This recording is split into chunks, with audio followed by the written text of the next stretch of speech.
The government of Lebanon is in a free fall after last week's horrific explosion in Beirut. What will this mean to Lebanon's future and the stability of the Middle East? Foreign policy expert Dr. WALID PHARES is here with analysis. And the Vatican plans to renew its secret agreement with China, while the Chinese Communist government continues to oppress religious minorities. Asia expert and president of the Population Research Institute, MOSHER, reacts. Later, school districts across the country are grappling with safety protocols as kids head back to school. But what's been the psychological effect of the pandemic on our children?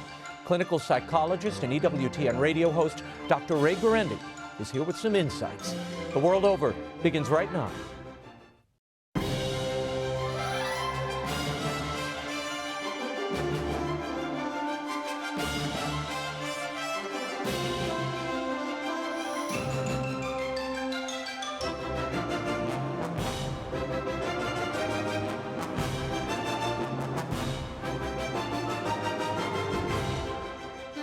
Now, Raymond Arroyo.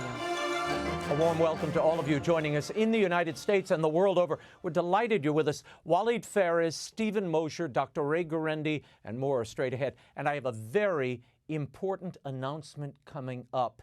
Stay tuned for that. If you'd like to comment on tonight's show, send me a tweet. I'm at Raymond Arroyo. A few weeks ago, a left-wing dissident Catholic magazine proclaimed New York Congresswoman Alexandria Ocasio-Cortez the future of the Catholic Church.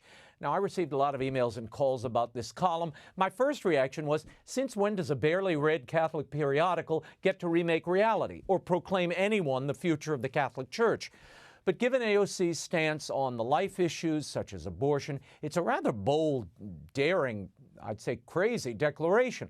To react, we're joined by the Cardinal Francis George Fellow at the Ethics and Public Policy Center in Washington, Mary FIORITO. Mary, thank you for being here. She wrote her own column in the National Catholic Register titled, "No, AOC is not the future of the Catholic Church." Mary, what did you think when you first read that piece in The Reporter, that op-ed, and what inspired you to pick up pen and respond this way? Well, you know, what grabbed my attention, of course, was the headline, and I think that was the intention of the headline, and I just groaned out loud when I saw it because, I mean, as Catholics, first of all, we know the only person who is the future of the church, as well as the past and the present of the church, is Jesus Christ. And so to give that assignment, if you will, to any other human beings seems to me to be wildly misleading. But secondly, because I know the author of the piece that was in the National Catholic Reporter were former colleagues at the Archdiocese of Chicago, and we've been longtime friends, and she was a guest at my wedding, and I felt like I could engage her argument, which really, when you read through the story, the headline didn't really reflect what she was trying to get across, unfortunately. And I said that to her. I said, I think you're the victim of a wildly misleading headline.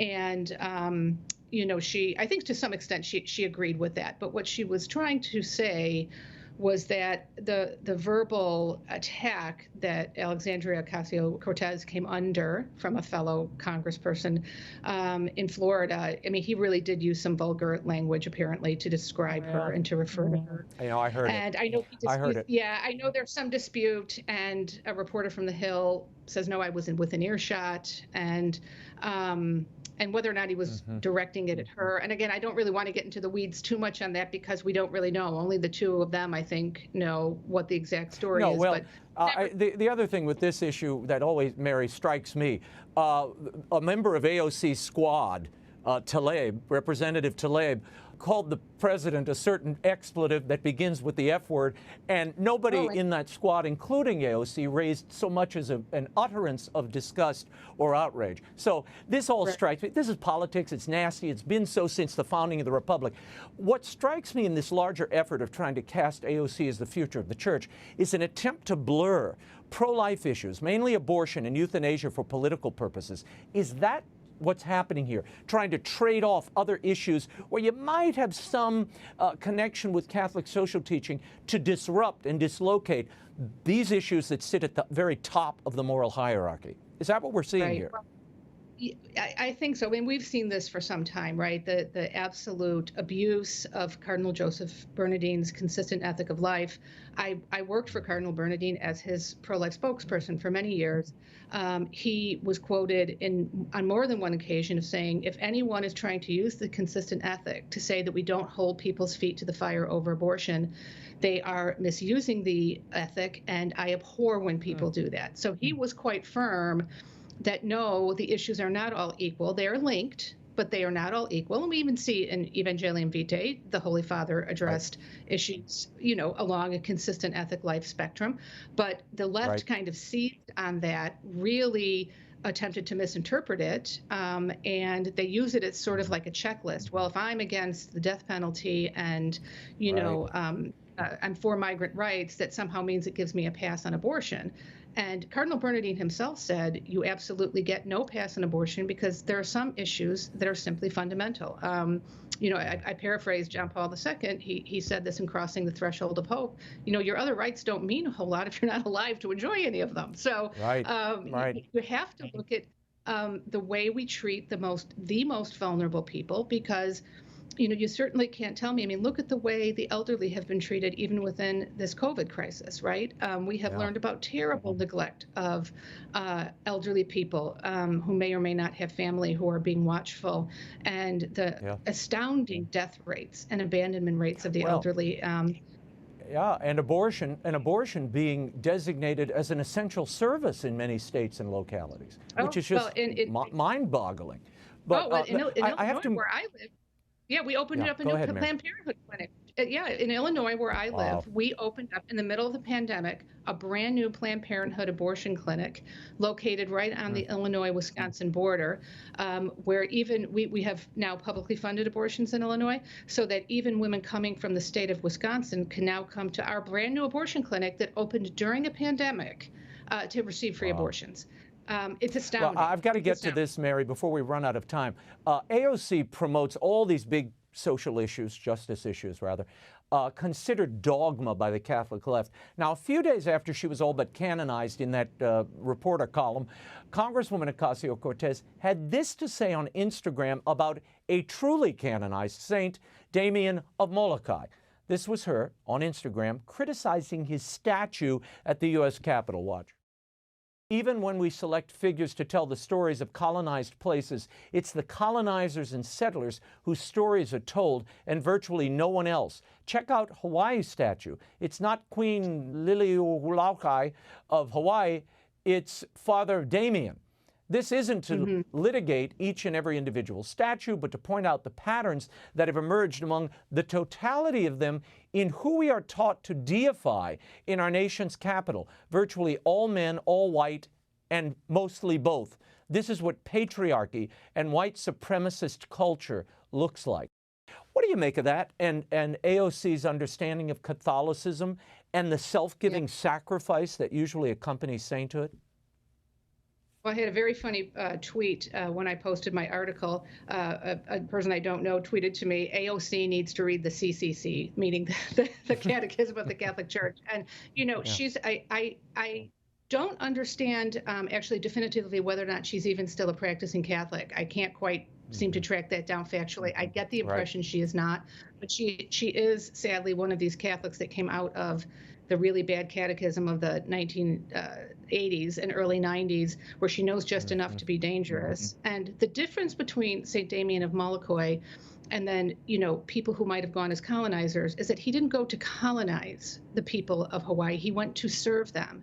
And he went knowing it was a death sentence. He volunteered to go. His bishop said, I cannot ask you to do this or under obedience because it is a death sentence. He knew that going in. He went because he wanted to lay down his life for those people in the imitation of Christ. I mean, in the same way Blessed Engelmar in Germany went into the typhoid barracks in Dachau. He knew it was a death sentence when he walked in. He was not going in to, to be a force to colonize them or to better them in some way. He went to die for them, and that's exactly what he did. And she did, one of her staffers kind of tried to walk it back a little bit and say, well, she really wasn't condemning what, St. Damien tried to do for the people, but, we need to be aware of how this represents the people of Hawaii. But the irony there is that the people of Hawaii were the ones who voted for the Father Right. Damien statue to be sent to represent. I mean, it was the people of that state themselves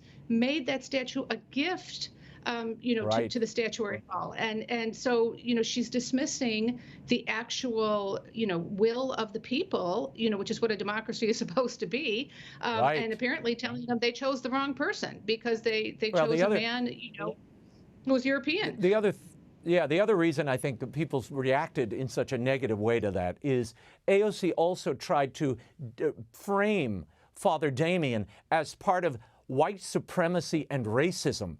This is the opposite. This is Catholic and Christian love of neighbor and self-giving brotherhood to the extreme. That's what St. Damien represents. That's what Mother Henriette DeLille here in New Orleans represents. She was a free woman of color who founded this order to educate slave children and children who had been recently freed when no one else cared for them. That is the depiction of not feminism or white supremacy or black supremacy. It's called brotherhood and love. AOC should learn it. Now, the Democratic presidential candidate, Joe Biden, has chosen Kamala Harris as his running mate.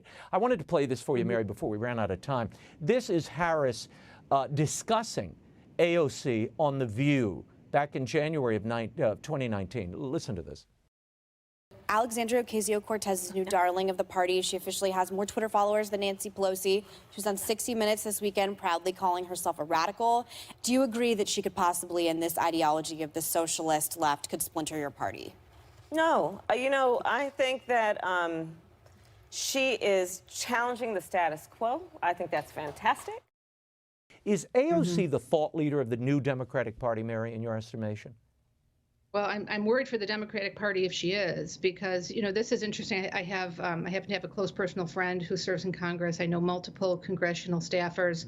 And, I was talking about this with one of them, and he said to me, listen, being a legislator is hard work. Like the actual work of it, marking up bills, reading them, negotiating across the aisle. To be a legislator is a vocation, and it involves a lot of unglamorous, very nitty-gritty work where you really have to have a knowledge of issues. And, this person's reflection was that it seems like the Squad, for example, they want to be elected to Congress to be, celebrity personalities. They don't seem to be interested in sort of the day-to-day work of being legislators. We will leave it there. You can read Mary Fiorito's column. No, AOC is not the future of the Catholic Church. It's at ncregister.com. Thank you again, Mary. You're welcome. Great to be with you. Thank you, Raymond. On Monday, Lebanon's government stepped down less than a week after a massive explosion in Beirut. It killed 220 people, it injured 7,000, and sparked days of violent protests. What's the future of Lebanon now? And what will the role of the church be? Joining us to discuss this and more is national security and foreign policy expert Dr. WALID PHARES. WALID, thank you for being here. Following the explosion of 2,750 tons of ammonium nitrate in Beirut's port on August 4th, thousands of Lebanese gathered in downtown Beirut to protest against the government. Now, they hold the government responsible for the catastrophe. Lebanon's prime minister and his cabinet resigned in reaction to the protest. What's the political reality on the ground in Lebanon today? I'm glad you asked me, Raymond, about the reality, because that's very different from what we read and or see in the media. Reality is, from the beginning, from ground zero, where the explosion took place, is that the port of Beirut, the airport of Beirut, the city of Beirut, and many provinces are controlled by Hezbollah, which is an Iranian-backed militia, and of course the other jihadists. Now, when the explosion took place, it took with it, and that's the drama, 1/3 of the city. I mean, the half of the city is Christian, the other half is Muslim. 1/3 of the Christian side, but of course many Muslim neighborhoods were also destroyed, is gone. People now are kind of refugees, they need support. But the problem, the real problem, since you asked the question, is they cannot do reform. We cannot advise them on reform before dismantling and disarming the militias once and for all. Now, you mentioned Hezbollah. Hezbollah is a Shiite political party, a militant group that has had much support from Iran. How much power do they have within the political structure of Lebanon at this point? Raymond, at this point in time, after 30 years after the invasion of the last free enclave of Lebanon, 1990, they do control power. Basically, they have a sway over the army, the various ministries, the police, the security. So you're going to imagine that you have a Pasdaran or a SS force in the background, and then they control everything else. And that's what the real problem of Lebanon is. The U.S., the Trump administration, put them under heavy, heavy sanctions. But sanctions, economic sanctions, need a longer time to be able to be efficient. Yeah. On Sunday, 36 country representatives came together in a virtual donor conference. They pledged around 250 million euros in financial aid to Lebanon. They made it clear that the aid would be contingent on reforms. What impact can the international community have at this moment in time on reforms in Lebanon? And is that practical? Is that doable? That's an excellent question, Raymond. It can do a lot. If it wants to do a lot, it will have to have a U.S. leadership. Even the French, and I spoke with some of the advisors of the president, agree that the French have done a lot. Lebanon was under French mandate in the past. Germany, Italy, Great Britain, even some Arab countries who are our allies can do. But without the United States, it's going to be very difficult. And Raymond, you're the one who knows that we are busy in our domestic situation and the riots and all the matters that have been developing till November. So any solution to Lebanon will have to wait till November. But we can do a lot meanwhile, which is to channel some of the aid. I would not recommend to do a massive aid campaign before having reforms. And the top of the reform is to disarm the militias. On Wednesday, Joe Biden, and you talked about domestic concerns, Joe Biden announced Kamala Harris as his running mate. Now, when it comes to foreign policy, Walid, in the Middle East particularly, she essentially opposes all the current administration has been doing. She said she would rejoin the Iran nuclear deal. What do you make of Biden's choice and Kamala Harris, at least in part, running our national security policy, should they be victorious in November? Look, if you run on national security policy and you're going in the wrong direction, that is a real problem. Yes, immediately my reaction was that the single most important achievement by this administration and the single most problem created by the previous administration was to sign a nuclear deal with the regime of Iran without even Iran guaranteeing that they're going to stop terrorism or developing missiles. I mean, the story is known by now. So to have the first point by the candidate, the vice president candidate, to say, we're going to go back to the Iran deal is a problem in my view. There have been protests, as you mentioned, and riots in American cities for months now. In Portland, Oregon, there's been an ongoing nearly 80 days of protests, and they've moved from downtown to residential areas. Now, efforts to defund police departments have already taken place in 12 U.S. cities. Do you consider this a national security issue?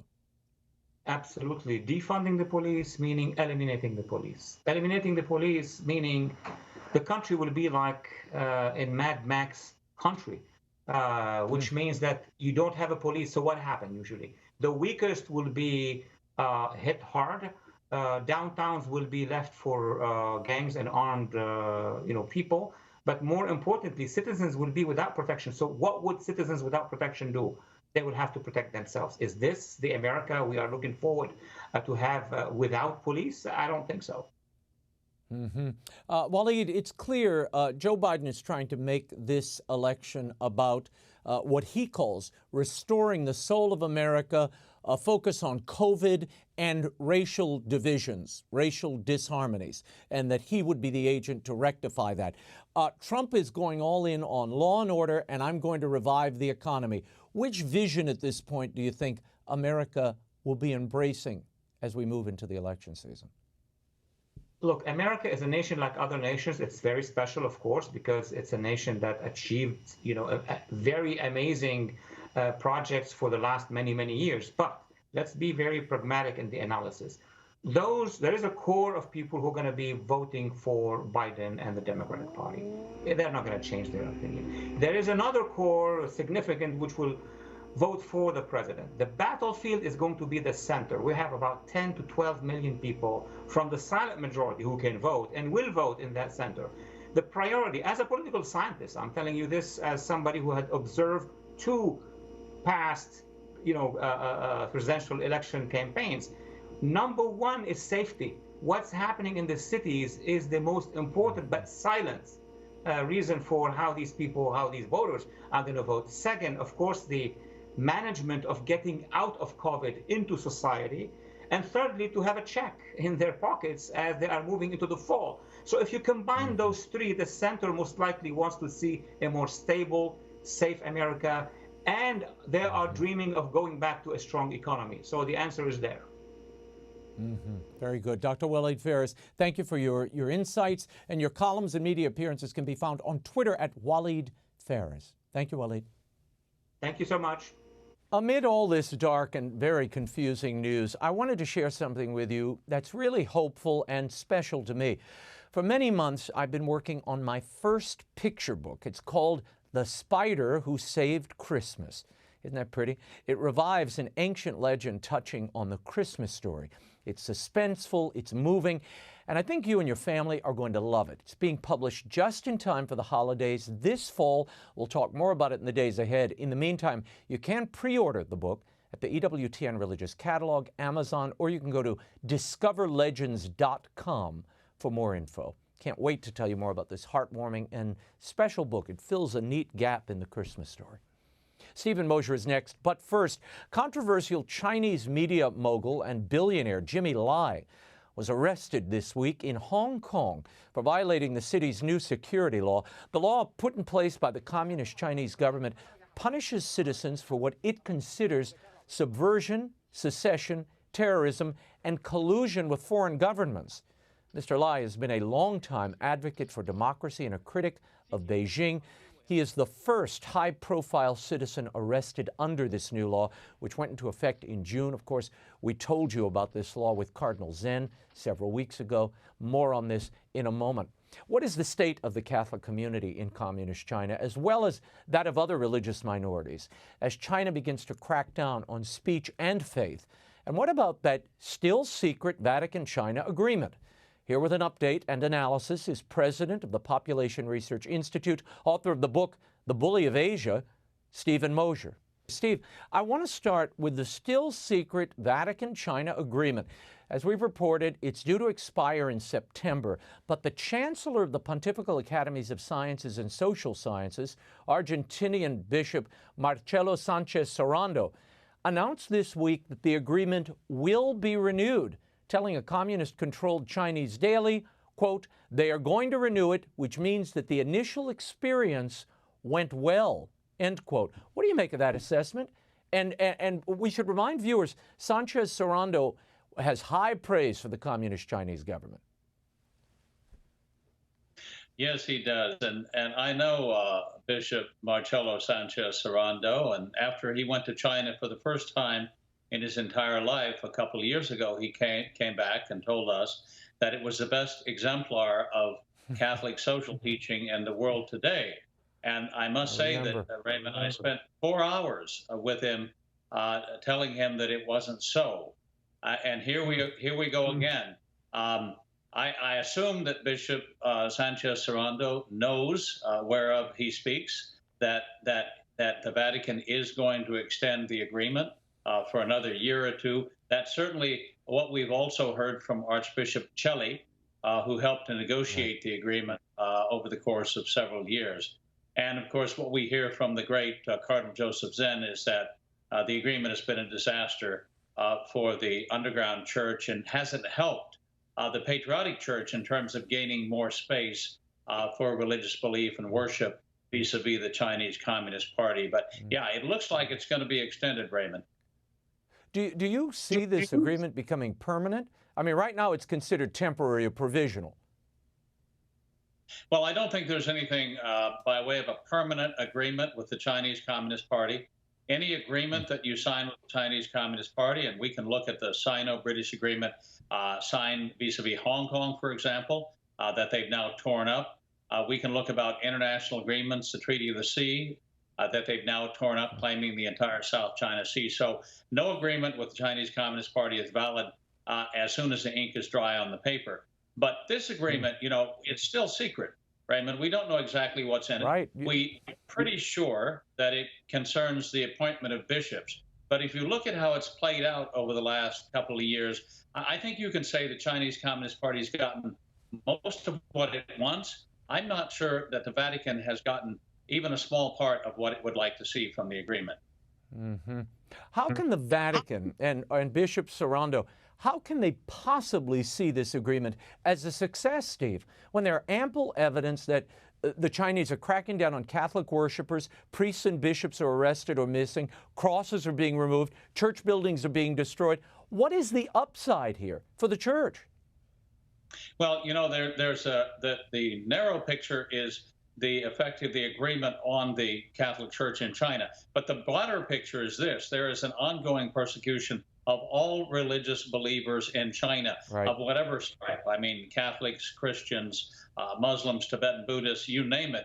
They are all, the Chinese Communist Party is seeking to replace all religious faith in China with faith in the Chinese Communist Party. But even looking in the narrow sense of what the Vatican hoped to get out of the agreement, you know, we had, I say we, the Catholic Church, had 40 candidates for the bishop position in 40 different sees throughout China. There are 52 sees in China that are vacant, have no bishops at all. And I think that the Holy Father was thinking, if we enter into an agreement with the Chinese Communist Party, we will be able to pick up some of those 52 empty sees and put the 40 candidates that have been identified as qualified bishop candidates into those sees. That hasn't happened.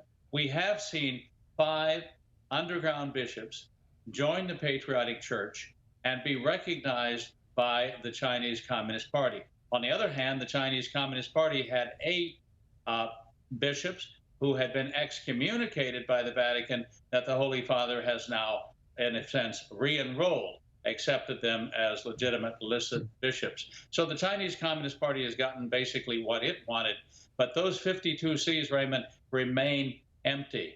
And the sad thing is the Sino agreement, the agreement between China and the Vatican, has enabled the Chinese Communist Party to go to bishops and priests in the underground church saying that the Vatican has ordered you to join the Patriotic Church, and you have to sign an agreement saying that you must work for an independent church, a church independent of the Universal Church, and you must be loyal first and foremost to the Chinese Communist Party and not to the Vatican. So it's been used as cover for the persecution, the elimination, the extinction, really, of the underground church in China.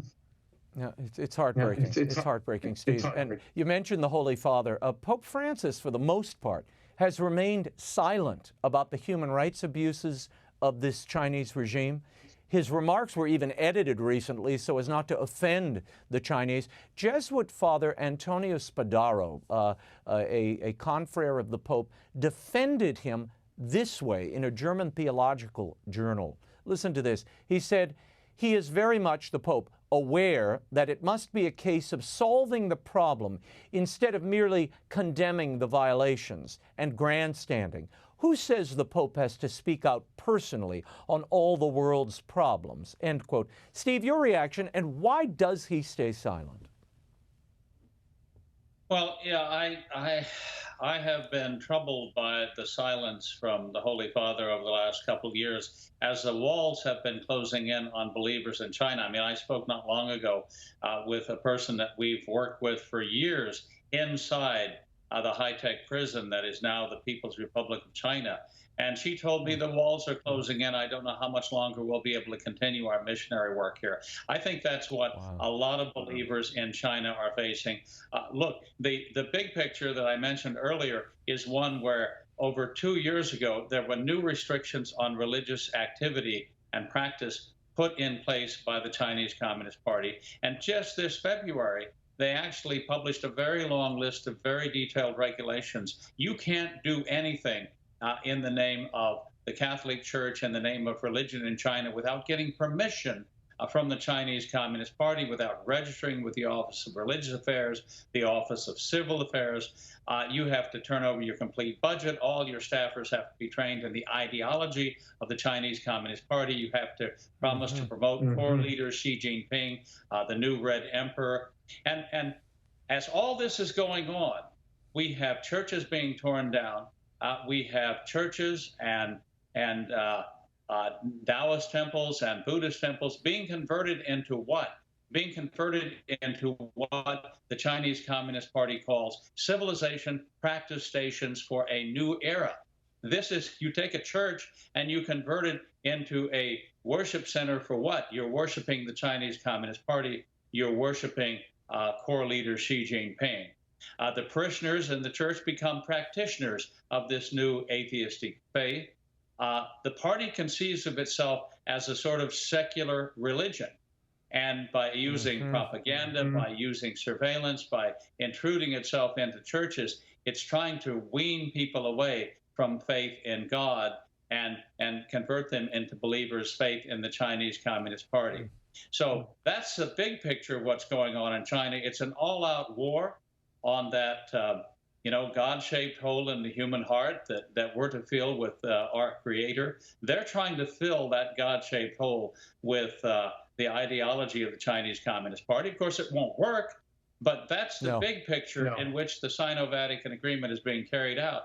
And, these are not happy times. For even the patriotic church members in China, they're too under surveillance. They too have cameras at the entrances of all their churches. They too are forbidden to hold summer camps, catechism classes. No one under the age of 18 is allowed in the church. The priests better be careful what they say from the pulpit, because they're always being monitored by agents of the state who are sitting in the pews as they speak. So this is what's going on. I would like to see the Vatican and certainly the Holy Father speak out about some of these things. He has great moral authority. Steve, you wrote a piece recently in the National Catholic Register, and it was about Catholicism being a casualty of this new cultural revolution in China. You write, quote, "The Chinese Communist Party remains determined to extinguish the Catholic faith over time." I get what the Chinese are attempting to do. They're taking this long view. It's a long, steady march, and they're picking off both believers as well as the ability and freedom to practice. Why is the Church, the Vatican, aiding them and allowing this progress, allowing them to feed on its own adherents and faithful? Well, I think that the Church, Raymond, is playing the long game as well, thinking that it can simply outlast the Chinese Communist Party. Now, only God knows what the future holds. We do know that China is in severe economic trouble right now because of the China virus that it developed in the lab and released upon the world. We know that there is a leadership conference going on in a place called Beirut in northern China, and there's apparently a lot of dissent against the supreme leader, Xi Jinping, who has announced that he is president for life. But we don't know which way that's going to go. Should the Chinese Communist Party be forced to retreat, should it, we all hope that it one day collapses and the Chinese people will be free, maybe the Sino-Vatican Agreement will turn out to have been a good thing. But right now, those prospects look fairly dim to me. We have underground bishops like Bishop Guo Shijin of the Diocese of Mindong, who has been on the run this entire year. In his diocese, the priests, along with the bishop, refused to sign the agreement with the Vatican Church, and they're in hiding. We have other unresolved situations. We have Bishop James Su was arrested 17 years ago. He was the bishop of Baoding, which is a great center of Catholic culture in China. He was arrested after he was visited by several congressmen from the United States. To fill this vacancy, we now have the Chinese Communist Party advancing the cause of a patriotic bishop. We need to know what happened to Bishop Su. Is he still alive? Right. Has he been tortured and killed? And before that sea is filled, we need to have an accounting from the Chinese Communist Party as to what happened to Bishop Su. So no, that's there are terrible. The things that people they're rounding up. It's outrageous. Steve, China was also found to be hacking the Vatican's computer systems in the lead up to the renewal of this agreement. What was China looking for, do you think? Did they find it? And why would the Vatican not use this as a condition to break off talks, or at least to bring them back to the negotiating table? Well, cyber espionage is one of the tools that the Chinese Communist Party has always used in negotiations with foreign governments and negotiations with foreign companies. Obviously, if you hack into the computers of the people you're negotiating with, you have an unbeatable advantage in the negotiations that follow, because you know exactly what the position of the other side was. But it's clear evidence of bad faith. It's clear evidence that the Chinese Communist Party is not negotiating in good faith, and at least the negotiation should be postponed. The Vatican, it seems to me, should use this cyber attack as a reason to ask for more concessions from the Chinese Communist Party at a minimum. But this is standard practice for a party that has engaged in deceit and deception every step of the way throughout the last 70 years of its misrule of the people of China. Well, it also might explain why there's this rush to renew it. We don't know what the Chinese actually got in that hack, and who knows what they might be holding over the heads of Vatican officials. Let's shift to Hong Kong. As I mentioned earlier, Catholic billionaire, media mogul, democracy advocate Jimmy Lai was arrested this week under the new security law in Hong Kong, the first high-profile arrest. How serious is this as a harbinger of things to come? And do you think he'll be released, in your estimation?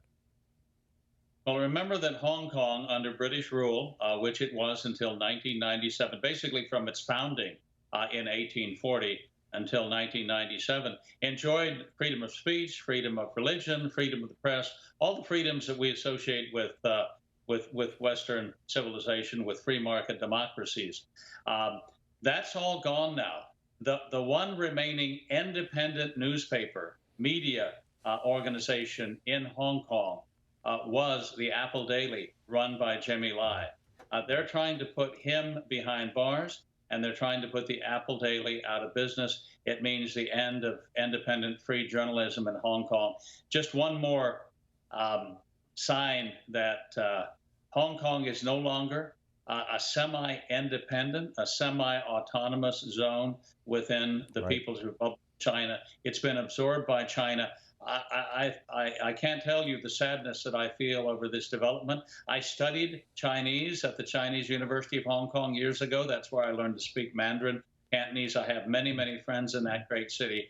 And to see it fall behind the high-tech, fall into the hands of the high-tech tyranny that is China, breaks my heart. No, it's a loss to the world. The Trump administration this week sent HHS Secretary Alex Azar to Taiwan. This has caused quite a stir. Now, will China see this visit as a provocation, Steve? How might they react? I mean, the administration and Mike Pompeo say it's purely a mission to find out more about Taiwan's success in battling COVID-19. But your thoughts? Well, Taiwan is an island with 25 million Chinese who, since the 1990s, have enjoyed a free market democracy. They've had 5 open and free presidential elections. They've had 5 peaceful transfers of power from one political party to another.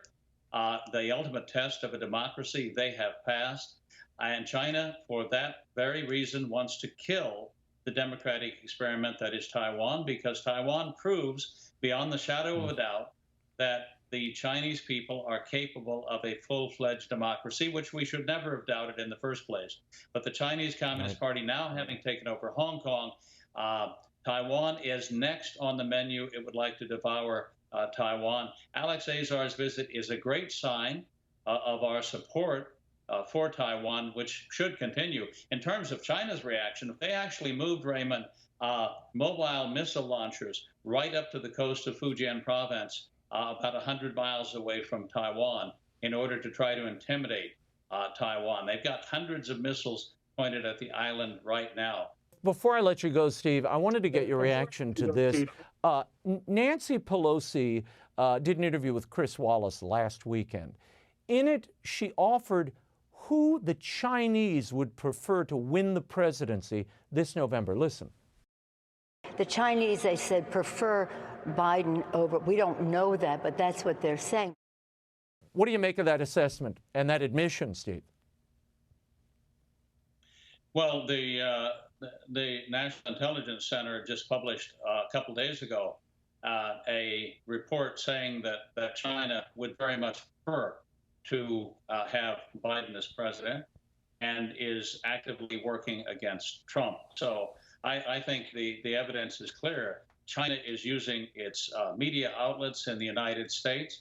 It's using its apps like TikTok and other apps on cell phones, smartphones, to promote the candidacy of Joe Biden and to oppose the candidacy of Donald Trump.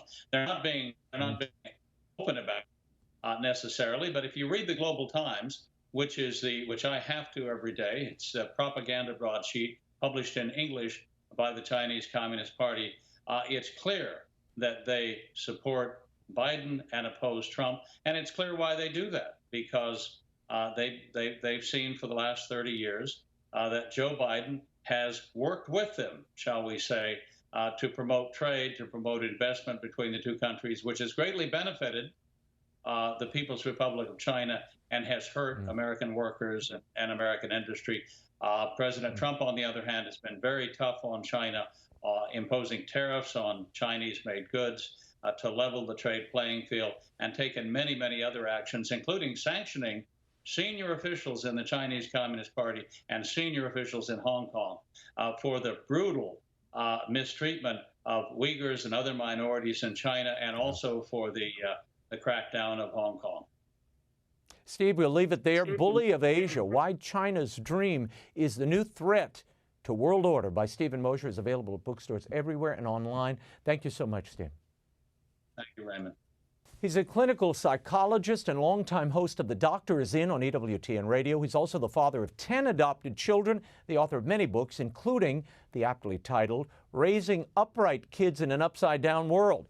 He's here with me today to offer some guidance on how to continue navigating the COVID-19 pandemic. Please welcome Dr. Ray Guarendi back to the show. Ray, we've been living with this COVID-19 for the past 5 months now. Face coverings have become the new accessory for absolutely everyone. Now kids are being required to wear them in school. What effect are masks having on young children emotionally? What are you seeing in your practice? Kids take their clues, Raymond, from grown-ups. If the grown-ups are scared, if the grown-ups are acting like there is some kind of danger, especially the littler kids, the 6, 7, 8, 9-year-olds, they're going to panic. I've seen it.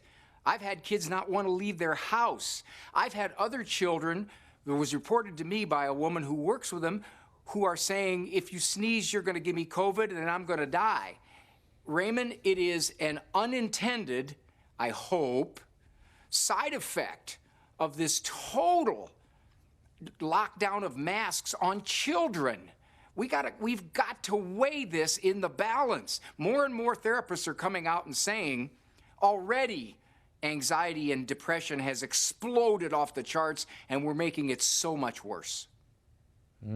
There have been several articles on what parents can do to help their children, particularly using a mask without causing fear or anxiety. Some of the suggestions that one article suggested were explain to your child why face masks are important using age-appropriate language, normalize face masks through play, give the kid a mask with their favorite stuffed animal, etc.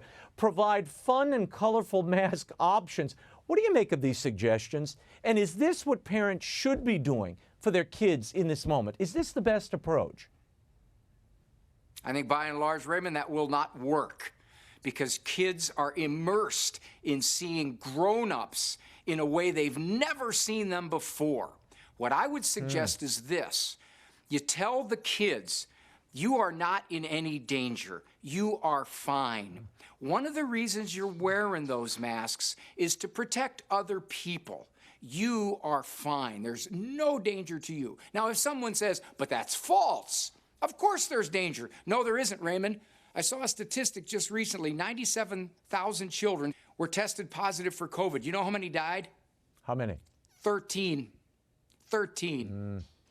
You have by far more chance of dying on your bicycle.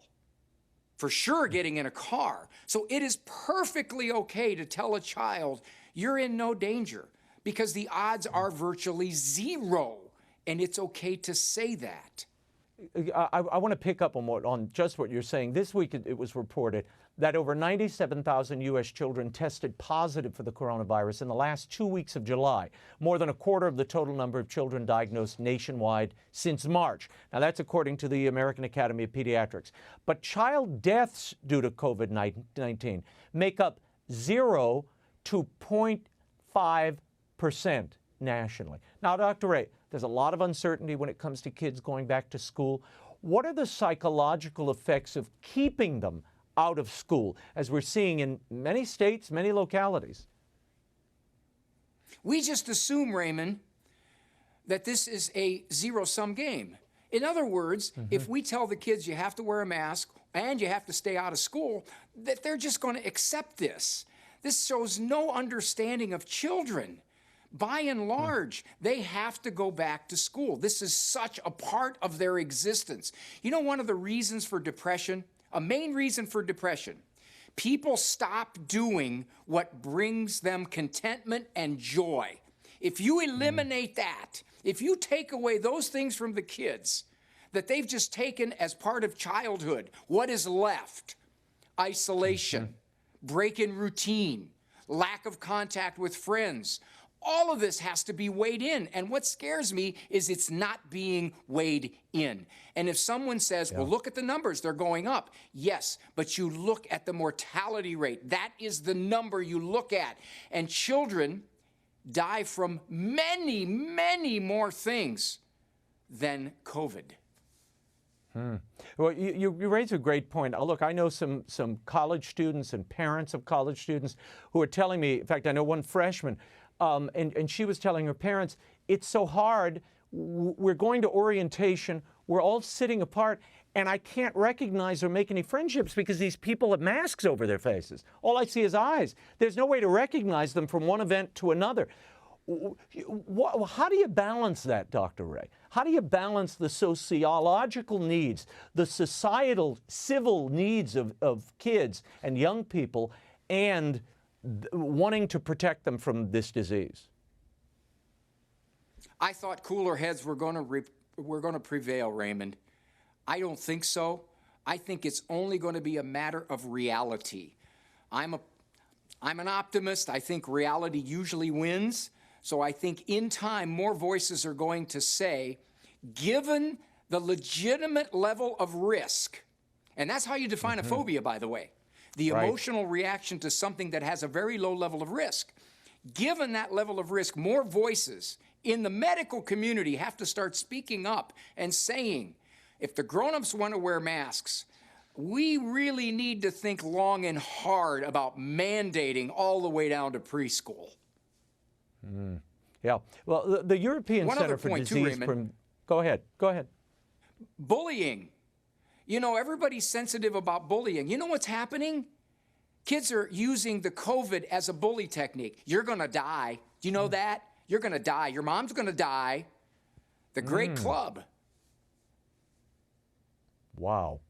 That I was completely unaware of. Dr. Ray, the European Center for Disease Prevention and Control in a new document reveals that observational data from a number of EU countries suggests that reopening schools has not been associated with significant increases in community transmission. Closures of childcare and educational institutions are unlikely to be an effective single control measure for transmission of COVID. And such closures would be unlikely to provide significant additional protection for children's health, since most develop a very mild form of COVID-19, if any. Now, given this data that we're seeing coming in, not only from Europe, but from the CCD, or CDC rather, what would your advice be to school administrators, local school boards? The first thing you said, Raymond, is you said, and you quoted this, most. I wouldn't say most. I would say almost none. Okay? I hear this on the news all the time. Well, usually the children are, if they're affected, for the most part, No. It's almost non-existent. So therefore, I would say, if you're going to use masks for kids all the way down to age 4, commit to study the effect for 1 month. How many times? Get somebody in there and count how many times they touch their face. Little kids are going to touch their face 25 times. There's just no way they're not. If you have problems with attention span, can you realize what this is going to do to attention span? If you have trouble with discipline, can you imagine another element that you've introduced into the classroom in discipline? Teachers are going to become mask police. So I would suggest to the administrators, look at this for 1 month. Study it with open eyes and see if, in fact, it is bringing about the intent that you wanted. Yeah. Well, Dr. Ray, we only have a minute. You mentioned something earlier about the bullying, COVID being used as a bullying tactic. The other thing I'm seeing in a lot of schools, the school administration is empowering kids with financial incentives to snitch on their fellow students for not wearing a mask, for mingling with too many people. They report each other, they video it, and they are rewarded for basically being the school's Gestapo, COVID Gestapo. Your thoughts on this? Is this a good place for kids to be psychologically with their peers? Or is this complicated and destroyed relationships, or will?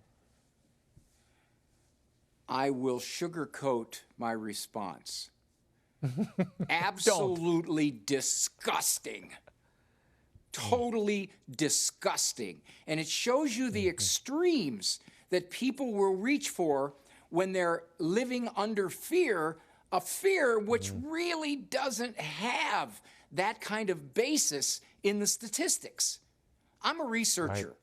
Right. I look at this and I see the numbers, and do they tell us this is what we need to do?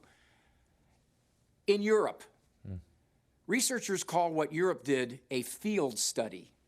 A field study's wonderful. It's a great kind of study because you could look at real life and say, all right, I don't have to manipulate these variables. They're already doing it. Let's see the results. And I'm stunned at why we're ignoring that. Dr. Ray, I wish we had another half hour. We'll leave it there. Raising Upright Kids in an Upside-Down World, Defying the Anti-Parent Culture by Dr. Ray Guarendi is available at bookstores everywhere and at EWTN's Religious Catalog. Dr. Ray, thanks again.